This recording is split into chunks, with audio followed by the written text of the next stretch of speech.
Good afternoon, everybody. My name is Anka Cotwell, and I'm I'm joined Lawrence. with Laurence by Laurence Moroney. We're developer advocates on the Google Maps APIs team. And today we're going to talk to you about location intelligence. And if you've been attending many of the Google Maps API sessions at Cloud Next, or you've been following along on YouTube, you've probably heard this term a few times. I'm going to define it for the sake of the folks that are new, but location intelligence is basically the idea of taking all of this location data and adding context, adding that real-time nature so that you can infer useful information out of our APIs and surface that to your users in interesting ways. And in this session, we're going to really synthesize that entire narrative of location intelligence that we've been talking about at Cloud Next and show you how you can walk up and down a stack of location.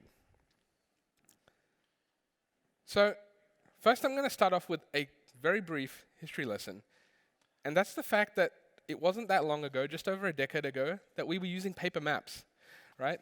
It seems like a very archaic concept today, but it wasn't that long ago that we had this experience where if you had to find your current location, you'd have to know the address, and you'd have to look up this index of really tiny fonts, and then find a particular location, find it on a map. Anybody got a pen? And then once you wanted to go somewhere, you had to do the same process on where to go. And then the hard part really started, which is you had to navigate your way there. I haven't navigated my way to anything for many, many years now. And that's because my user behavior, my behavior has changed. And I'm sure that's the same for many of you.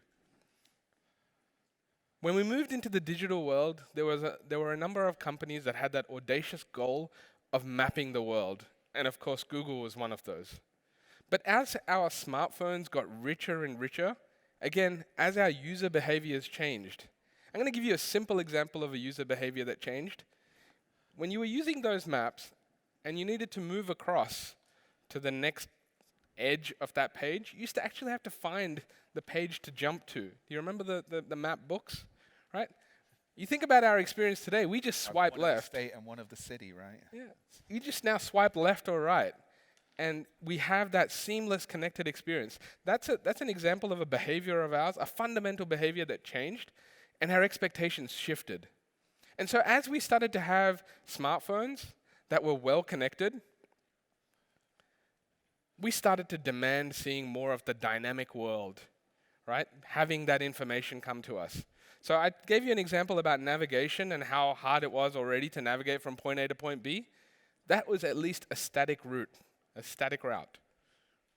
Right? My accent kicks in between American and Australian between now and then. I will try to be the Australian to English translator, but do bear in mind that I'm Irish, so kind of, Translator fail. yeah. So there might be an impedance mismatch. But again, looking at user expectations, we expect our mapping apps, right, whether it's Google Maps or any other app, to tell us when we're going to be impacted in our journey, right? When we have a flight delay, when there's an accident on the road or some roadworks, whatever it may be.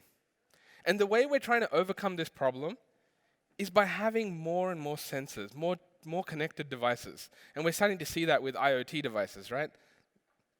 But as we gather all of this data, just because you have data doesn't mean you have intelligence. And it's really machine learning that's able to process this data at scale in real time or near real time and make it predictive, to add that value, to add that intelligence. And that's what I'm talking about when I talk about location intelligence. Now let's switch from this to something more about today. If you think about how we think about our location, we think about our location with maps in our pockets. We have the whole world in our pockets now. We think of it as maybe a latitude and longitude because depending on the application you're using, that's what you need. You might think of your location as an address. Or you might think of your location as a place. Today, we're on floor 3 of the Moscone Center. Can I get a show of hands? How many of you know the address of the Moscone Center? There's not a single hand up One just over for here. the... Oh, one over there. How many know Excellent. the latitude and longitude? My point is, as people, we think of our location in names that are more familiar to us.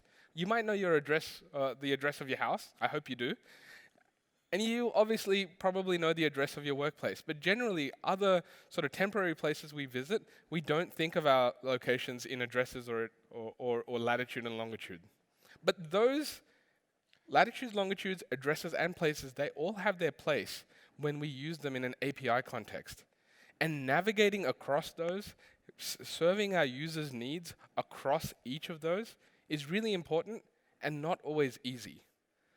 Laurence and I are here today to show you how you can do this in an easier way. I'm going to first also take a slight diversion and talk about an example that you've probably again heard about a few times now in some of these sessions, which is ride sharing, right? And the reason I want to talk about ride sharing is I'm going to go into the deep technical aspects of it. If you think about how we do ride sharing today, we don't wait on the sidewalk waiting for a cab to come for us. I mean, sometimes we do, but if you're using the app, the experience is very different. We pull out the app automatically knows our location, right? So it can work out where we need to be picked up very quickly. When we choose our destination, we're not swiping our map or panning and zooming like all over the place. We're doing a search for our destination. Right? We type in a few characters and suddenly it knows you want the SFO airport or you want the Intercontinental Hotel, whatever the place may be. And then when you say, hey, I want to request a cab, it automatically finds a driver for you that's closest to you and gives you a very accurate estimate of how long it's going to take for that driver to get to you. Again, we're looking at changes in behavior, but think about the underlying technology that goes behind this. Your current location might be GPS, or you might be indoors at the time that you started looking for this. So we have to use some sort of indoor mapping technology to find our locations, because GPS needs line of sight, and when you're indoors, you don't have that line of sight. When we're looking at our destination, we have to use a database that knows about all of these places in the world. We're going to talk about that database in a minute. And then, of course, there's the dynamic routing. As that taxi driver or cab driver is being sent to you, it's able to route them in the quickest possible way to avoid traffic, to avoid roadworks, and give you that estimate, that very accurate estimate.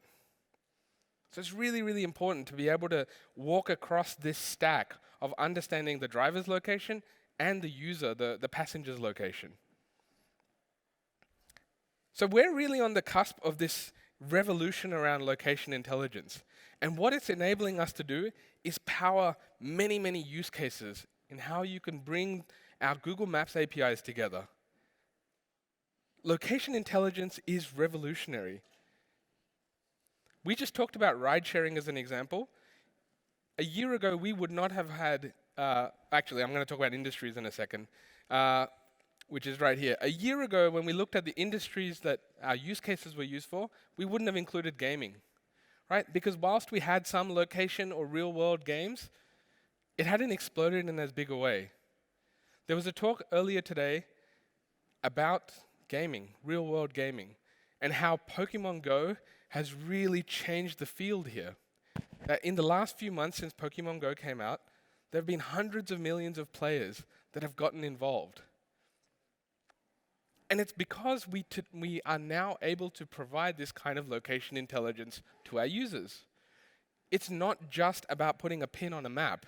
It's about knowing where they can go, where there are other players about, whether the stores that they're going to are open right now or not, and using that in meaningful ways. And it was really interesting in how it was able to bring innovation to an industry that wasn't innovating in that way. Like gaming was all about the next console, the more powerful, adding more and more power, and innovation was going in that. But then suddenly when somebody had the realization to bring geo-awareness and location awareness into it, we had a whole new genre of gaming open up. And so what we're seeing is when we use location intelligence, when we use Maps APIs, we're affecting existing industries and helping to optimize those user experiences, but we're also creating new ones as time goes on, or disrupting ones that you wouldn't have traditionally thought were relevant. I have a favorite one in the services on demand space that, I just learned about a couple of weeks ago that my daughter is in university. And being a student, she doesn't cook a lot, so she gets a lot of takeout food. But typically, if you order delivery food, you have to have a minimum order or they won't deliver. And typically, she's 5-foot girl and she doesn't eat a lot and she can't spend enough money to have them deliver it. So in the university campus that she's at, there's this delivery service that what they do is that they aggregate everything together. So she and 4 other girls could, like, for example, order from 5 different restaurants. And then these people will do that and go to the 5 different restaurants, get the food for them and deliver it to them. And then the restaurant is winning because they're getting delivery customers that they normally wouldn't get because they had a price barrier. The kids are winning, so they're not spending as much money as they normally would have had to get something delivered. And then this service that came in that's able to geolocate where the kids are and then able to use geolocation to find the restaurants. And when the kid does an order, they can check against the menu for that restaurant to see that they're not being ripped off and stuff like that. And then this whole new service has grown up almost overnight, and everybody's winning. It's really cool. So, in this session, we're going to talk about 3 ways that we see location. We're going to talk about latitude and longitude, which is traditionally delivered through GPS. We'll talk about addresses, and we're going to talk about places.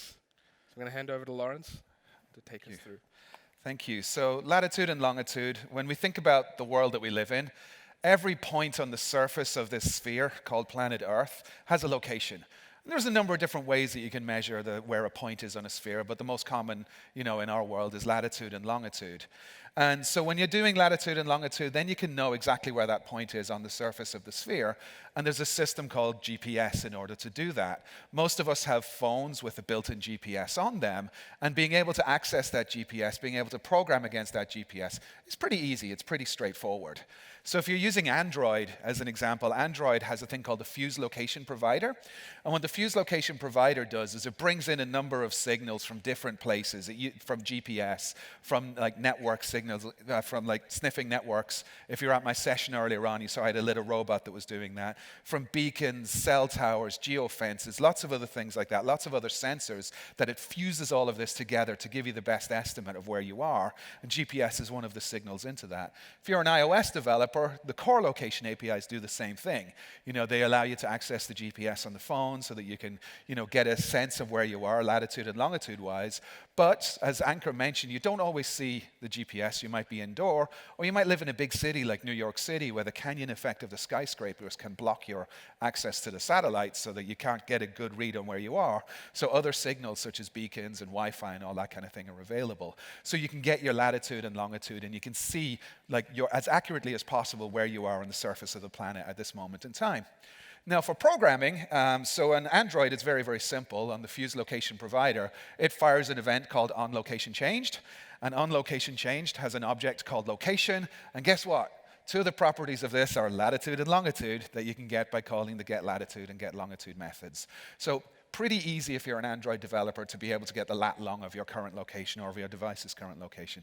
Similar as an iOS developer, the CL Location Manager, which is part of Core Location, gives you back, and you can set it for desired accuracy, for example, the nearest 10 meters, I think. That's pretty accurate, right? And then what you do is you can start monitoring it for significant changes, which I really like how they've done this in the API. So what that means is that if I've set it for 10 meter, then a significant change is something of 10 meters or above, and then it will fire an event back to me. Because GPS can be very expensive, battery-wise, heat-wise, for you to actually use on your phone. So something like this, significant changes, will fire that event. And then out of the location manager, you can read the latitude and the longitude. So again, you can get the point where you are on this planet with reasonable accuracy. Laurence, if I had a Internet of Things device and I was to stick it on a robot to go and get location, how do you think I might be able to do that? You mean something like this? Yes, something exactly like this. I bet you wouldn't give it a nice bow tie like this guy has. So if you were to stick one on there, I can't start him up now, how would you do that? And how would you be able to find his location, given that he might be indoors, given that he doesn't have GPS or something like that? Well, how you can do that is you can sense the world around you for Wi-Fi access points or for cell tower access points. And when you sense these, like we all have a laptop, we open up our laptop, we look for Wi-Fi, you drop down the thing and you see the access points and you see signal strength. It's because the operating system gives you a service that allows you to do that. In Linux, there's a WLAN 0 scan command that you can use to get that. In Mac, you have a command for doing it. In Windows, you have a command. In Android and iOS, you have a command for doing it.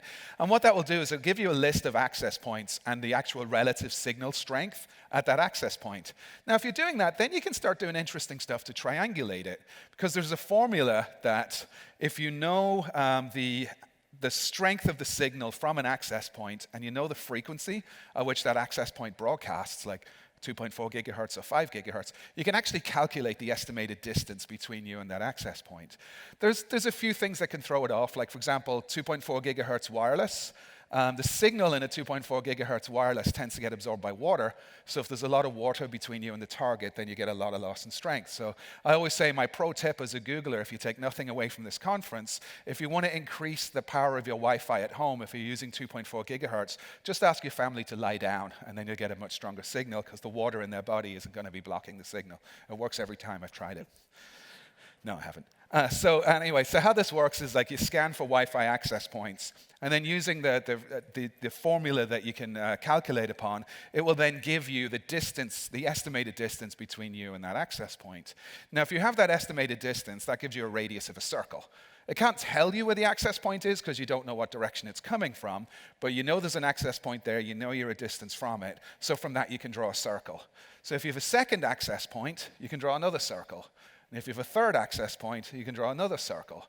So the more access points you're able to scan, and the more accurate the signal you're able to read, or the signal loss off of these you're able to read, then you can start plotting these circles, and the overlap of these circles is where you're likely to be. So at Google, we actually have a geolocation API that does all the heavy lifting of this for you. So if you were to scan your local Wi-Fi access points, and that's what this little robot does, that Anchor was asking about.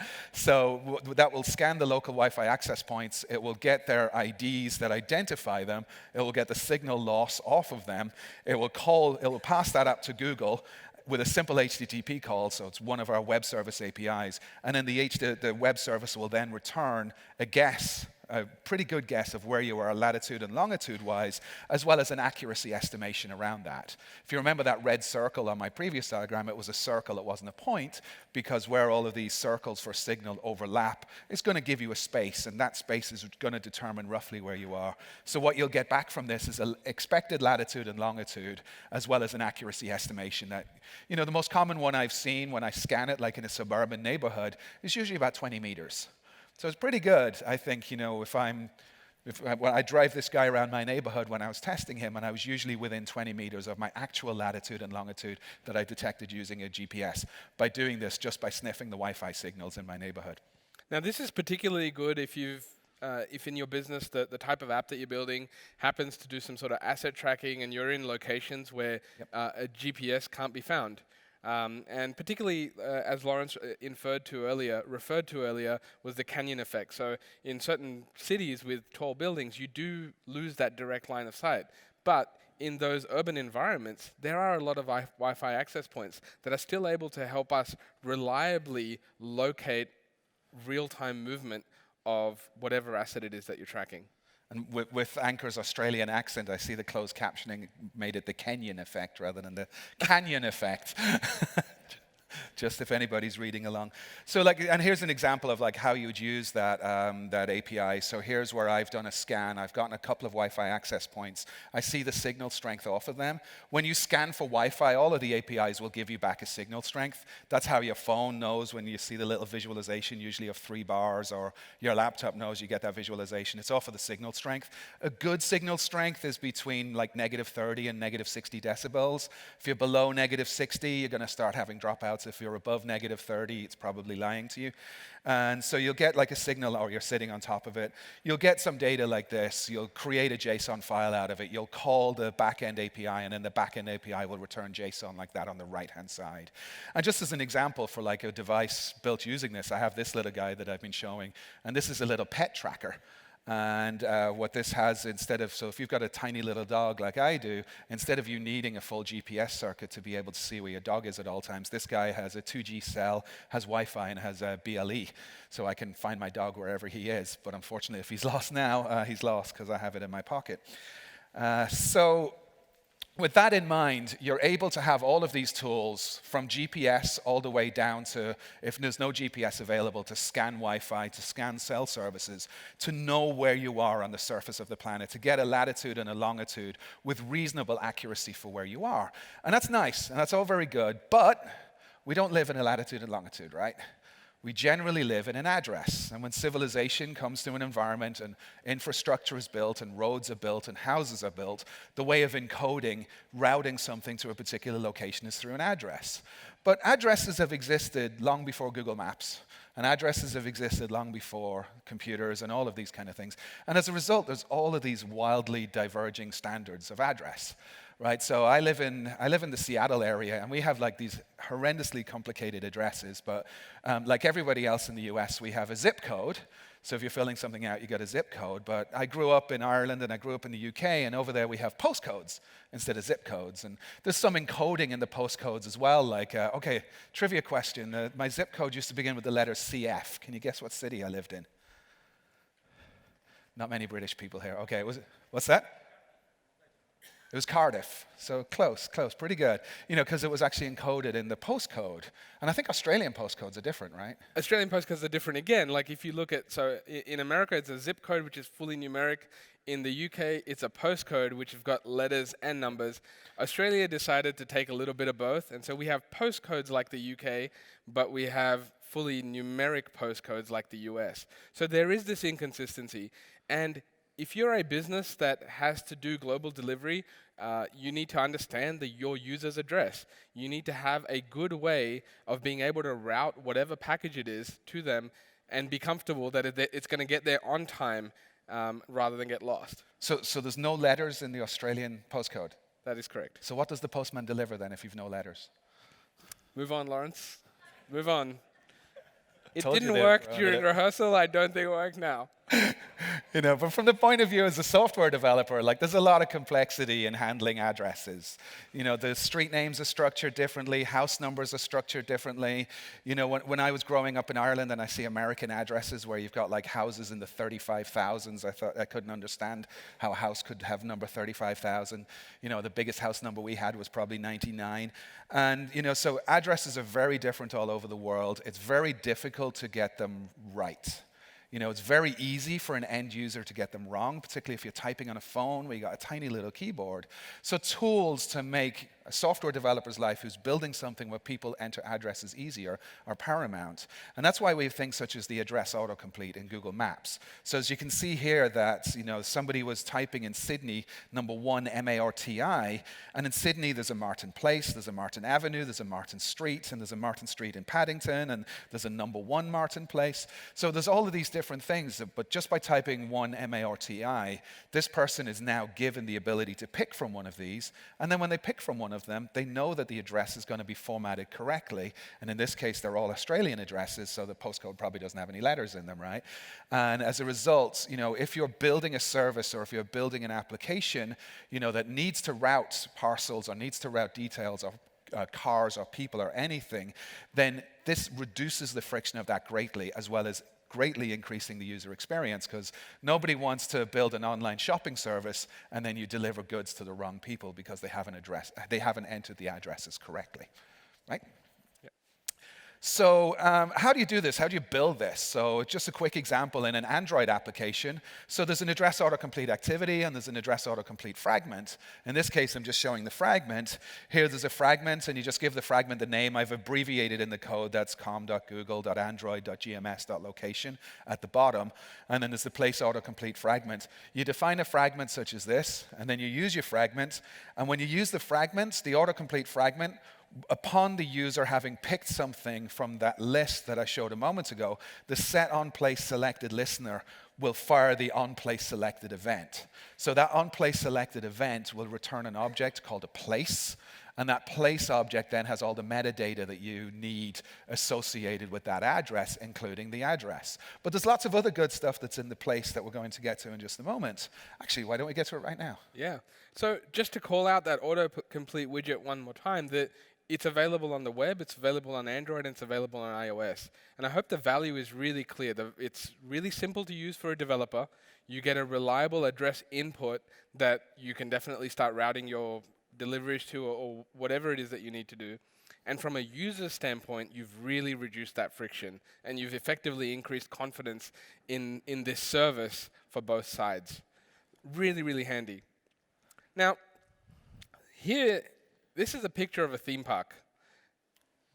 When we recall our visits to our theme parks, we think of Disneyland, Universal Studios, whichever theme park it is that you went to. Again, we don't think of these places in addresses. We don't think of them even at a city level. We think of them actually as a semantic place.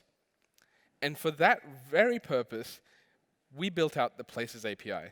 Because if you remember back to that sort of that graph I showed you earlier of location intelligence and building it up, one of the fundamental parts of that is that we needed to understand the world as our users understood it. We needed to build a good understanding of the urban environments, of the way people would look up addresses or establishments. And so Places is a database, a point of interest database that we have that has over 100 million places all over the world. And we use many mechanisms to build this database out and keep it current. So let me show you a quick couple of examples. One of the ways that we're able to build these Places database out is just by looking at satellite photos, and we're able to identify building outlines and roofs and so on, so that we can see the sort of where a place finishes or exactly its location on the planet, and delineate it from the next one. So satellite photos are one way that we can do this. Another way we can do it is just through even our consumer app, Google Maps. So here, this is Shoreline Amphitheater. It's just behind the Google campus in Mountain View. And what you're starting to see here is that we're actually editing. We're able to suggest edits. So we're able to have our users provide us with information if it happens to be incomplete or inaccurate. So they can suggest a name, they can suggest an address, and there's some additional metadata there as well. People have rated the place. Right? People have, this is the kind of location intelligence we're talking about. There's ratings, there's photos, you can go to Street View, so on and so forth. We, of course, have the underlying metadata that we need from a latitude, longitude standpoint. But what I want to really highlight is that we have very user-visible and user-relevant information there. So, suggesting edits through Google Maps is another way that we're able to gather some of this data.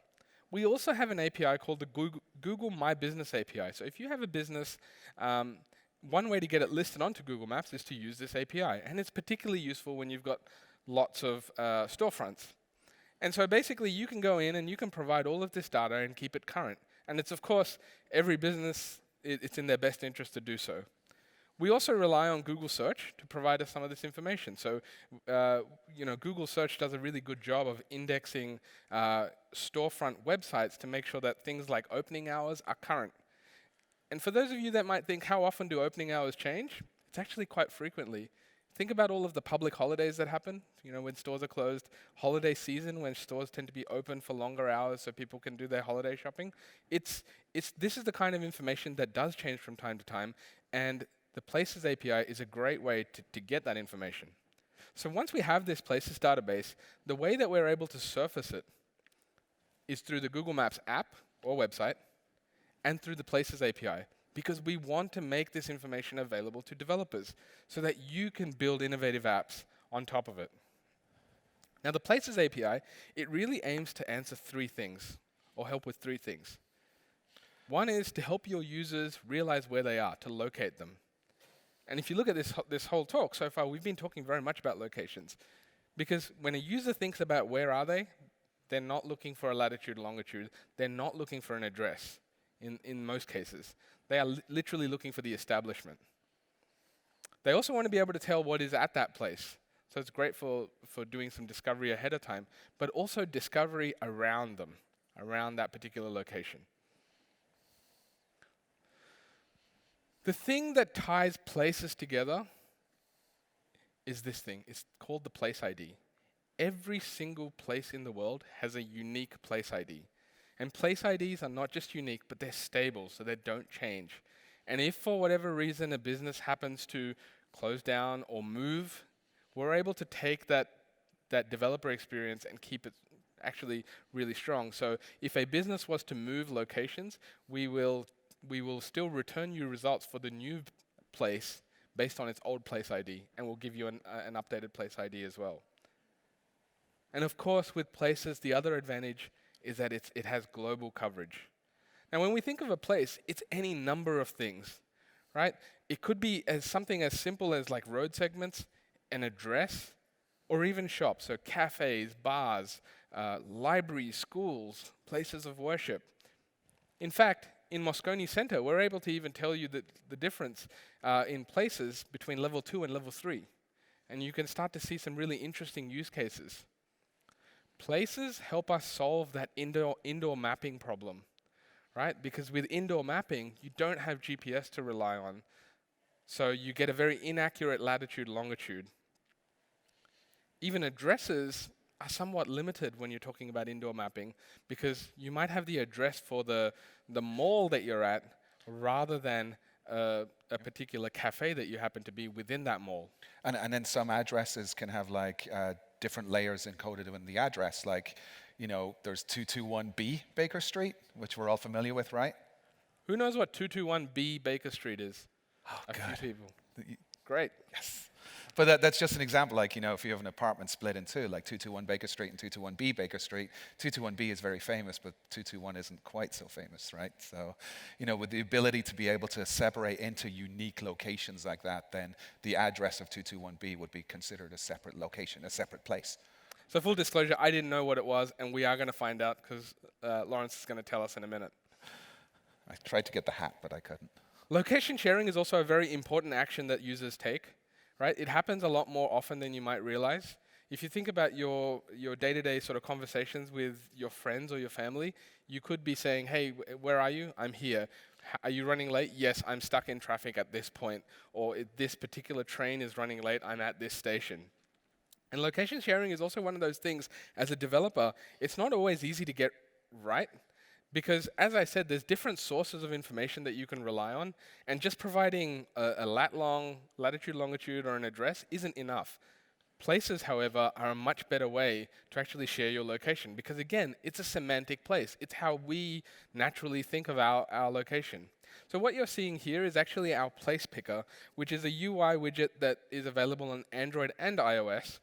And what it does is, when you go to share your location, if you present the place picker, it shows you a nice map with a bunch of places around you. Because you're using indoor mapping, we give you a list of locations that you could be at.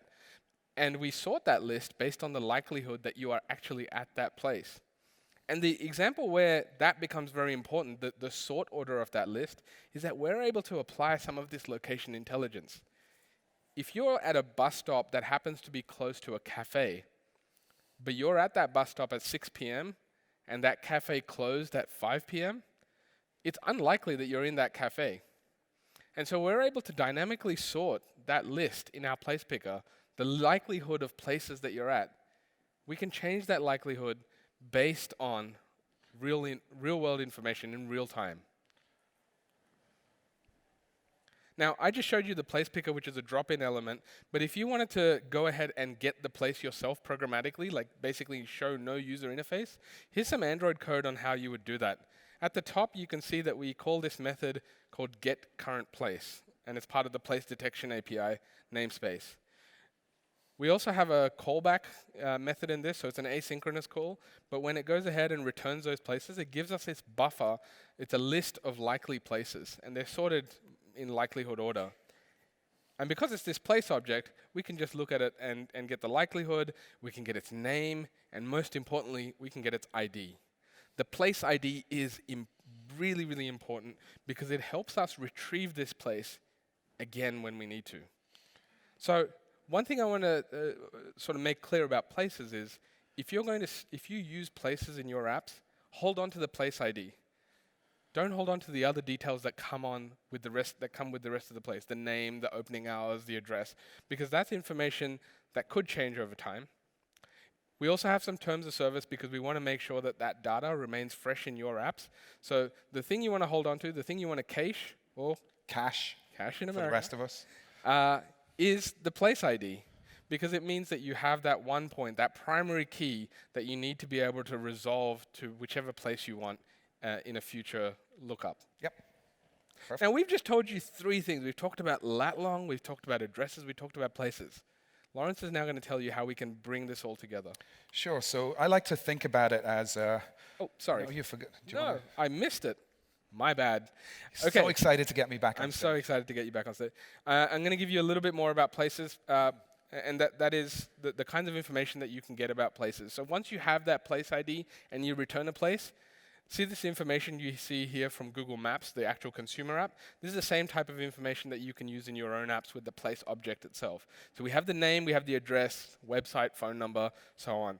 But we also have ratings, right? We have photos that you can bring in so that when you want to present a place to your users, you can show it in a rich visual way. It doesn't have to be on a map. You can even look at present the place type that this place is at. So if you don't want to present bars, for example, if it's an app that's targeted for a younger audience, or a bar just happens to be an inappropriate type of place you want to show, you can just not present that. And then for users that are doing that sort of discovery, price level is really important, because you can get into a situation where users are looking for a restaurant and they're looking for something that meets their needs in a better way. When you hold on to a place ID, you can return that place object by calling a method called getPlaceById. And so what we do here is, again, it's an asynchronous call, but when we get that callback, the on-result callback, the first thing we're doing is just validating that we got a place back. And the only time when you won't get a place back is if you passed in an invalid place ID, for example. But we go and validate that we got a place back for our ID, and then once we have that place object, we can do all sorts of things with it. Like I said, we have the name, the address, and all of this metadata around that place. It's immensely powerful. But the place ID happens to be the key that you want to hold on to use the Places API. Now I'll definitely give it to you. Thank you. So again, thinking in terms of, like, there's all of these separate concepts. There's latitude and longitude for plotting your area, where you are on the surface of the globe. There's addresses for routing to where your house is.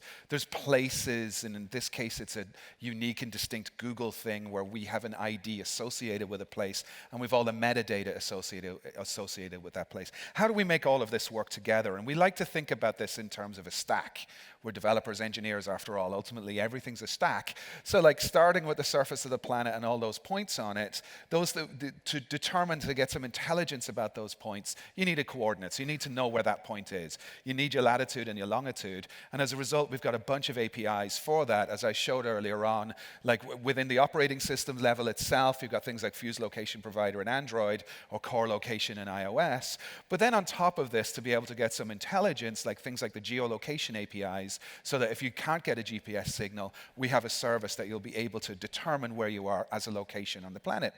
Then when it comes to addresses, so that the next step up, once civilization has reached that location, addresses become important. And we want to give you some tools that will make it easier for you to be able to use addresses in your application, so that you get the right address with a great user experience instead of doing lots of typing, and you reduce errors. And that's what the autocomplete API was all about.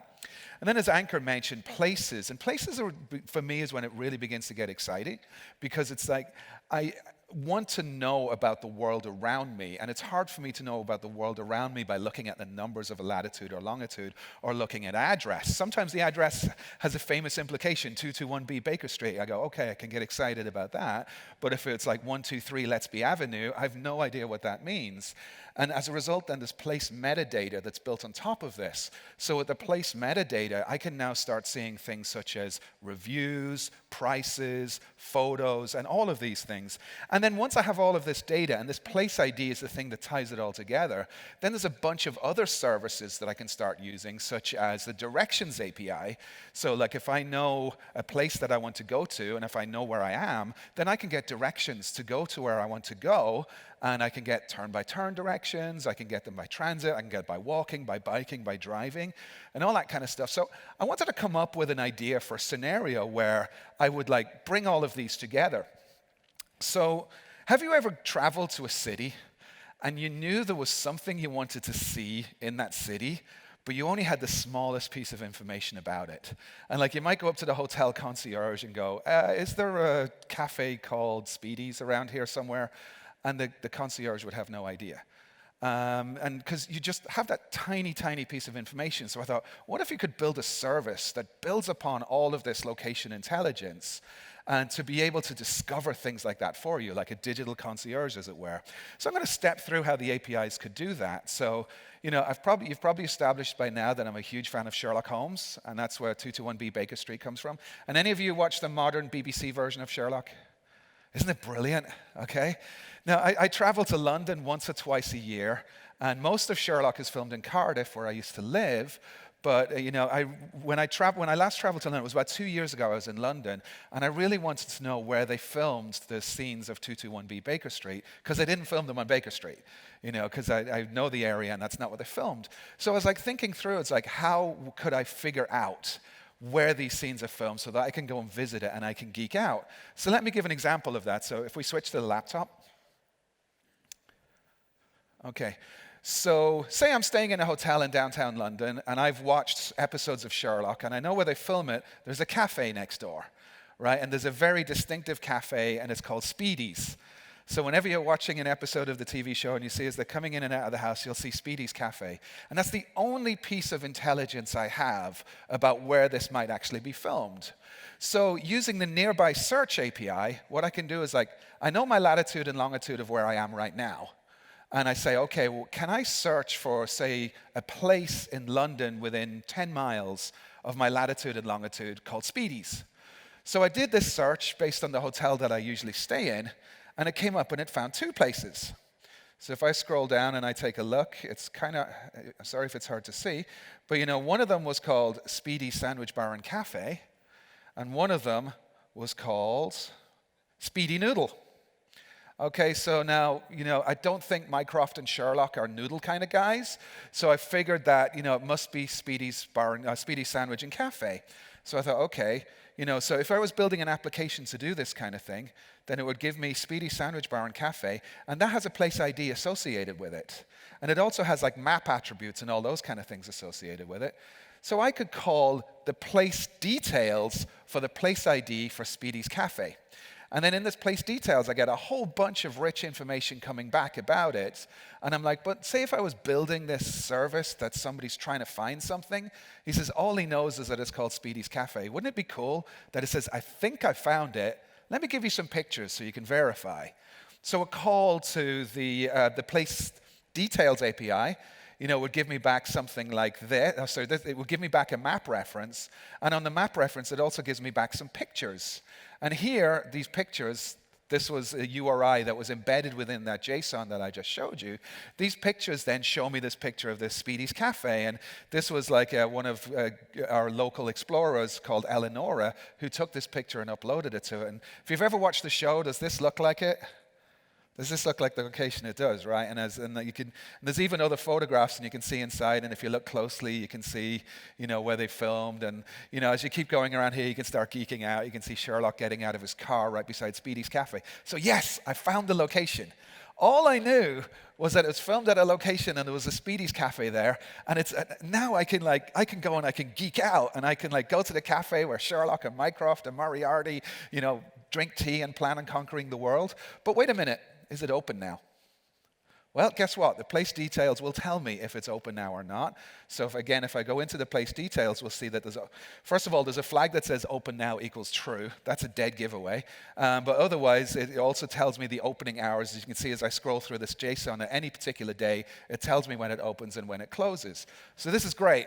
I know that this is the location of Speedy's Cafe. I know that it's open now. I know I can go and hang out with Sherlock and the boys. How do I get there? All right, well, I'm in London. I don't have a car, so I'm relying on public transport. So there's yet another API called the Directions API. And if you look really closely at the URI here, I know it's a little bit small, but when I started, I was in a hotel. I used my GPS, and I got my latitude and my longitude. But when I did all this searching, and I matched against these pictures, and I got a cafe, I got a place ID, and it was the place ID of that cafe. So if you look at the URI, in my origin, I'm giving a latitude and longitude, because that's what I was starting with. And in my destination, I'm giving a place ID. So I can call the API, and I get details back, and I say to the API, well, I'm not in a car, I'm in London, can I use transit? And then what it will do is it will come back, and out of my hotel, it'll even tell me, where I step out. Where are we? It'll tell me the arrival time. Like in this case, when I was calling it, by the time I'd arrived there, it was 3:35. So I could check that against the closing time to see if I could make it. But then it would also tell me step by step, walk out of my hotel, turn left, walk to Green Park Station. It's 0.4 of a kilometer. It'll take me 6 minutes. When I'm in Green Park Station, then it will tell me which tube line to get onto. The tube is the London Underground, the subway. So it'll tell me which one to get on, and it will tell me where to get off. And then so here I get on it on the subway towards Walthamstow Central Station, which is, if you know London, the lines are arranged by color and name, but also end point of the line. Walthamstow Central is the end point of one of the lines. It'll tell me which one to get on. It'll tell me which one to get off. And then once I'm off, how far I have to walk to get to that cafe. So if I were building a service like this one, by tying all of this type of information together, by finding places, by place details, by navigation, by routing, and all of that kind of stuff, that one piece of information, the place ID, is what allowed me to tie it all together. So I could go and I could geek out and I could eat where Sherlock eats and that kind of stuff. So I was trying to think of a name for if I had to build a service like this, and I came up with the name Elementary, my dear Anchor. Sorry. You said they would laugh at that one. No, I did not.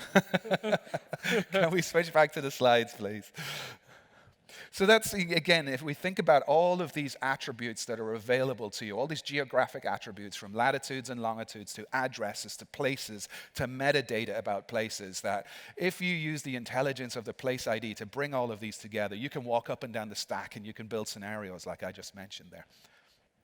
And with that, if you're watching any of these videos on YouTube, if you've watched any of the other sessions, that's really what we're trying to strive towards, to make your life a lot easier in building geo-aware applications, so that you folks will be the ones who are building the new scenarios. Like Anchor mentioned a few scenarios earlier on that weren't, we didn't even hear of them 12 months ago. And I'm really excited to see the things that we're going to be talking about in 12 months' time that people have done because they're navigating the stack, that they're building things with this geo stack. And I would love to hear what you're going to do. And any wrapping up words from Anchor before we have any questions? No, I was going to open it up to questions. Thank you very much. Thank you.